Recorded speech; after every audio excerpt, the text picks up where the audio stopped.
রহমতুল্লাহি ওয়া বারাকাতুহু। আজকে আমি আপনাদেরকে উজু কেমন করে ওয়াজু আপনাদেরকে শিক্ষা দেব, আজকে শিখাবো। আজকে ওজুর বিষয় নিয়ে আমি আপনাদের সম্মুখে দাঁড় হয়েছি। উজু আপনি যখন নামাজে লেগে উজু করতে যাবেন, তো আপনি ভালো একটা পাক বর্তনে পানি নেবেন, জল নেবেন, আর পানি নিয়ে আপনি উজু করবেন। যখন তো উজু করবেন বিসমিল্লাহ বলবেন, বিসমিল্লাহ। তারপরে ডান হাতে পানি নিয়ে আপনি এইটা যে আছে এখান পর্যন্ত, আর এই হাতের এখান তক, ডান হাতে পানি নিয়ে জল নিয়ে আপনি এইভাবে পৌঁছো যাকে ঘট্টো কহে, এটা তাকে আপনি ধুয়ে নেবেন 3 বার।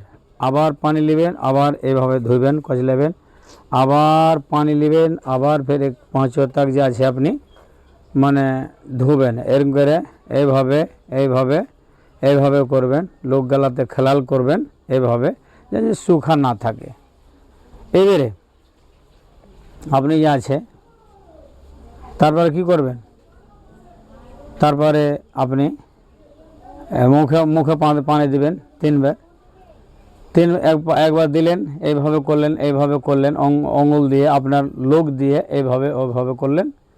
তারপরে আপনি মুখে যা কিছু আছে এইভাবে আপনি জিভেটাতে আঙুল দিয়ে ঘষবেন, আবার ফেলে দিবেন, কুলি করবেন, ফেলবেন, কুল্লা করবেন, আবার ফেলবেন। ঠিক আছে? তো এইভাবে যে আপনি করবেন 3 বার আপনার হয়ে গেল। তারপরে আপনি যে আছে আপনি নাকে পানি দিবেন এইভাবে। তারপর নাকটাকে এভাবে সাফ করবেন, আর নাকটাকে ইন্তাসারা ঝাড়বেন, আবার নাকে পানি দিবেন, আবার ঝাড়বেন, আবার নাকে পানি দিবেন, ঝাড়বেন। 3 বার হয়ে গেল। একটা সাফ কেলে সাফ, আর 3 বার ঝাড়বেন।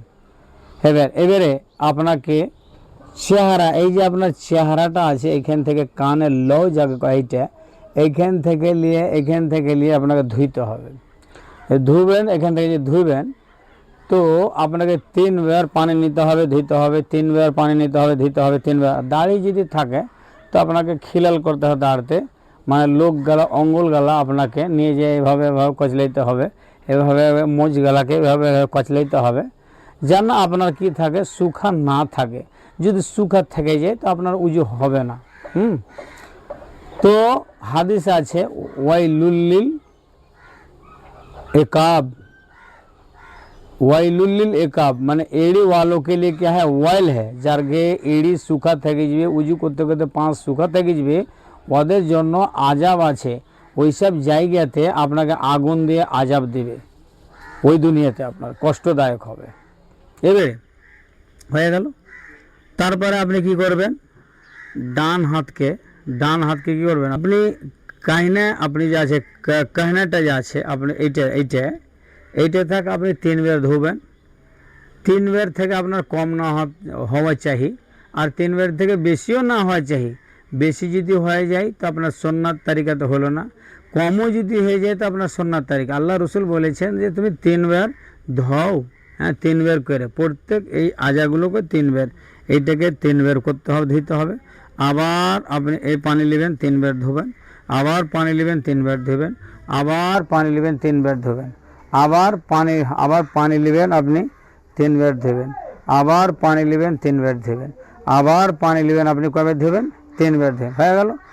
এবারে পানি ফের আবার জল নেবেন বাসন থেকে, আপনার লোটা আপনার বদনা থেকে আপনি কি করবেন, কিংবা টিউবওয়েলে উজু করছেন, কিংবা লোটাতে করছেন, কিংবা বদনাতে করছেন, আপনি জলটা নেবেন। জল নিয়ে সাফ মাসা করবেন। কেমন করে, এইখান থেকে শুরু করবেন, চুল ছুঁতে এই যে চুল গেলা আপনার ঠেকবে, হাতে ঠেকবে, এই যে আপনি এদ্দুর তাক নিয়ে আসবেন, এদ্দুর তাক গুদ্দি তাক, এদ্দুর তাক, আবার এখান থেকে নিয়ে আসবেন ছুঁতে এখান থেকে নিয়ে আসবেন। তারপর আপনি কি করবেন, এটা স্যারের মাথার মাসা হয়ে গেল, আপনার মাথার মাসা করলেন। তারপর আপনি কানের যে আছে মাসা করলেন, এইভাবে যে আপনি মাসা করবেন। এই লোকটা এই অঙ্গুলটা, এতটি অঙ্গুল আপনার আছে, শাহাদাতের অঙ্গুল যেটা, এইটা আপনি শাহাদাত বলেন। লোকের নাম হলো খিনসার, বিনসার, ওস্তা, সাবাবা, এভাম। লোকের নাম হলো এগুলা। উংলি আপনার ওই যে উংলি আছে, অঙ্গুল আছে, লোঘে ওই অঙ্গলের নাম হলো খিনসার বিনসার ওস্তা সাব্বাবা এভাম, কিন্তু কেউ শাহাদাত এটাকে বলে, এটাকে এইভাবে আপনি আছে কিনা মাসা করলেন, হয়ে গেল আপনার মাসা করে।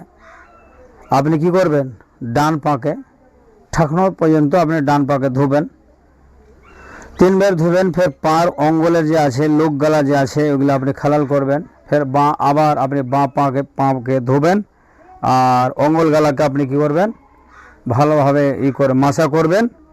এইসব এরকম করে উজু করবেন। আল্লাহ রসুলের জামানাতে বললেন এই কথাটা, সাল্লু কামার আয়তমনি উসাল্লি। একটা লোক, এটা হাদিস এই উজুর পরিপ্রেক্ষে নাই, এটা হাদিস আছে নমাজে। আপনি যদি নমাজ পড়ছেন, যদি সহি উজু করেছেন, ভালোভাবে উজু করেছেন, ভালোভাবে যেমন আল্লাহ রসুল উজু করেছেন, উজু করে আল্লাহ রসুল দেখাচ্ছেন আপনারাকে, হাদিসে পেয়েছেন, ভালো আলিমের মুখে শুনেছেন, নবীর হাদিস পড়ে কিংবা জানকারি নিয়ে আপনি ওই হিসেবে যদি উজু করছেন, তাহলে আপনি আর নমাজ পড়ছেন ভালোভাবে, তো আপনি নমাজ যে আছে ভালোভাবে, তো আপনি নেকি পাবেন। আর ওই মতো যে আল্লাহ রসুল বলেছেন যে সাল্লু কামা রাআইতুমুনি উসাল্লি, আমাকে বুখারী মুসলিমের হাদিস, আমি যেমন করে নমাজ পড়লাম সেরকম করে তোমরাও নমাজ পড়িও, আমাকে যেরকম করে তোমরা দেখেছো সেরকম করে তোমরা নমাজ পড়িও। হ্যাঁ, একটা সাহাবি আল্লাহ রসুলের জামানাতে একটা লোক এই মসজিদে নমাজ পড়ছে